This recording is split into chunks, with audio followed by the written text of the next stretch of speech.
In 1980, for the first time in 28 years, a Republican Senate is elected. And so may I say, as a conservative president. In 1984, that conservative administration is reelected in a 49-state sweep.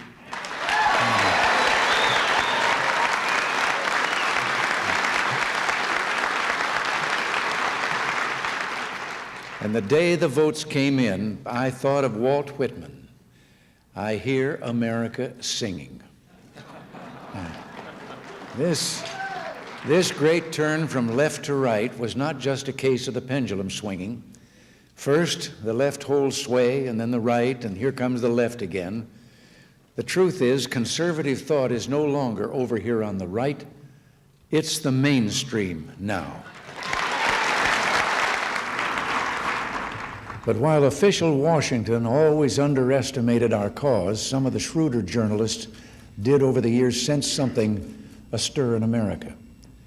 Theodore White said openly just after Barry Goldwater's campaign, "Some see this as a last adventure in the politics of nostalgia. Others see this Arizonan as a symbol cast up by the first crest of an early tide, thrown back this once, but bound to come again in greater strength." And you know, to be here tonight and to be a part of this historic conference, your biggest attention getter, to look at your program for the next 2 days and all the important people and discussions to stand here now with the presidential seal in this podium, to feel the energy, the almost festive air of this audience, I think you've provided an answer to Teddy White's implicit question about the fate of our movement, the state of our cause. Fellow conservatives, it took us more than 20 years, but who can deny it? We're rocking and rolling. Now, I know there's concern over attempts to roll back some of the gains that we've made. And it seems to me that here we ought to give some thought to strategy, to making sure that we stop and think before we act. For example, some of our critics have been saying recently that they want to take back the people's third-year tax cut and abolish tax indexing. And some others, including members of my staff, wanted immediately to open up a verbal barrage against them. Well, I hope you know that sometimes it's better if a president doesn't say exactly what's on his mind. There's an old story about a farmer and a lawyer that illustrates my point. It seems that these two got into a pretty bad collision, a traffic accident. They both got out of their cars. The farmer took one look at the lawyer, walked back to his car, got a package, brought it back. There was a bottle inside, and he said, "Here, you look pretty shook up. I think you ought to take a nip of this. It'll steady your nerves." Well, the lawyer did. And the farmer said, "You still look pretty, a little bit pale. How about another?" And the lawyer took another swallow, and under the urging of the farmer, he took another and another and another. And then finally said he was feeling pretty good and asked the farmer if he didn't think that he ought to have a little nip too. And the farmer said, "Not me, I'm waiting for the state trooper."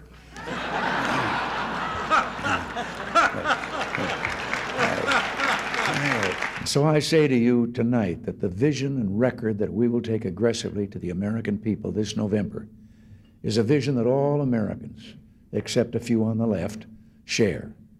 A vision of a nation that believes in the heroism of ordinary people living ordinary lives, of tough courts and safe streets, of a drug-free America where schools teach honesty, respect, love of learning, and yes, love of country. A vision of a land where families can grow in love and safety and where dreams are made with opportunity. This is the vision. This is the record. This is the agenda for victory this year. Now, there are those who will always require help from the rest of us on a permanent basis, and we'll provide that help. To those with temporary need, we should have programs that are aimed at making them self-sufficient as soon as possible. How can limited government and fiscal restraint be equated with lack of compassion for the poor?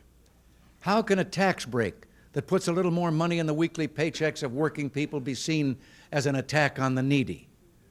Since when do we in America believe that our society is made up of two diametrically opposed classes, one rich, one poor, both in a permanent state of conflict and neither able to get ahead except at the expense of the other? Since when do we in America accept this alien and discredited theory of social and class warfare? Since when do we in America endorse the politics of envy and division? When we reformed the welfare system in California and got the cheaters and the undeserving off the welfare rolls, instead of hurting the poor, we were able to increase their benefits by more than 40%. By reducing the cost of government, we can continue bringing down inflation, the cruelest of all economic exploitations of the poor and the elderly. And by getting the economy moving again, we can create a vastly expanded job market that will offer the poor a way out of permanent dependency. So let's tell the American people the truth tonight and next fall about our economic recovery program. It isn't for one class or group, it's for all Americans. Working people, the truly needy, the rich, and the poor. Yes, this year we have to work even harder at summoning the vigor to tell the American people the truth and the vigor to ask their help, to remind them that what they do this November will decide whether the days of high taxes and higher spending, the days of economic stagnation and skyrocketing inflation, the days of national malaise and international humiliation, the days of blame America first and inordinate fear of communism will all come roaring back at us once again. More than that, we must tell the American people that the progress that we've made thus far is not enough, that it'll never be enough until the conservative agenda is enacted, and that means enterprise zones, prayer in the public schools, and protection of the unborn. We are where we are because we're winning the contest of ideas. In fact, in the past decade, all of a sudden, quietly, mysteriously, the Republican Party has become the party of ideas. We became the party of the most brilliant and dynamic young minds. I remember them just a few years ago running around scrawling Laffer curves on table napkins, going to symposia and talking about how social programs did not eradicate poverty but entrenched it, writing studies on why the latest weird and unnatural idea from the social engineers is weird and unnatural.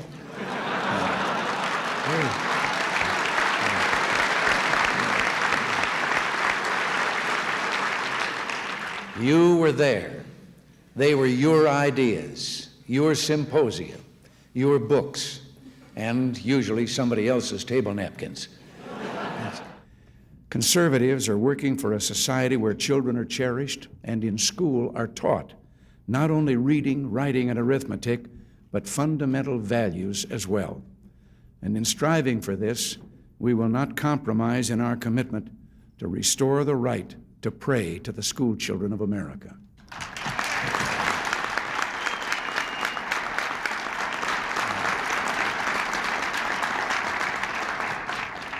We want a strong America, and we know the truth behind President Eisenhower's words when he quoted a young Frenchman's observation that if America ceases to be good, America will cease to be great. The moral underpinnings of our country must be able to bear the weight of today if we're to pass on to the next generation an America worth having. And again, we're positive and our eyes are on the future. And that's why so many of today's young people are supporting our cause. And believe me, as I was running for re-election, I saw them at every stop. Those young people, full of life, enjoying their freedom, and enthusiastic about the United States of America. We should engage the Soviets in negotiations to deter war and keep the peace. But at the same time, we must make clear our own position, as I have throughout these negotiations. In setting down to these negotiations, we accept no moral equivalency between the cause of freedom and the rule of totalitarianism.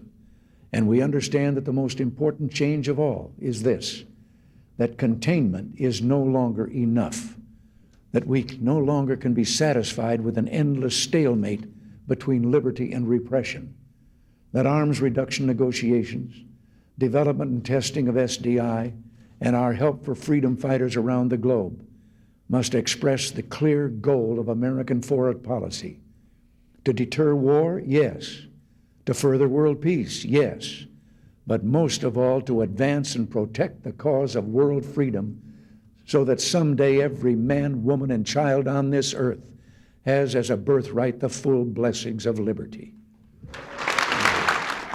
You know, the pundits told us that we couldn't expect to get anything accomplished even before we got to Washington. Now they're trying to bring the curtain down before the show's over. Well, I learned a lesson in my former profession, so let me give you a tip. We're saving the best stuff for the last act. We must reach out and appeal to the patriotic and fundamental ideals of average Americans who do not consider themselves movement people, but who respond to the same American ideals that we do. I'm not talking about some vague notion of an abstract, amorphous American mainstream. I'm talking about Main Street Americans in their millions. They come in all sizes, shapes, and colors. Blue-collar workers, blacks, Hispanics, shoekeepers, scholars, service people, housewives, and professional men and women. They are the backbone of America, and we can't move America without moving their hearts and minds as well. Fellow Americans, our duty is before us tonight. Let us go forward, determined to serve selflessly a vision of man with God, government for people, and humanity at peace.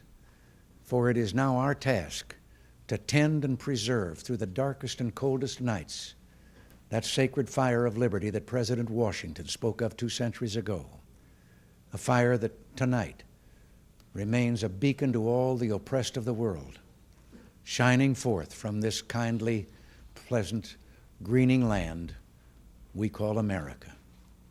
God bless you and thank you.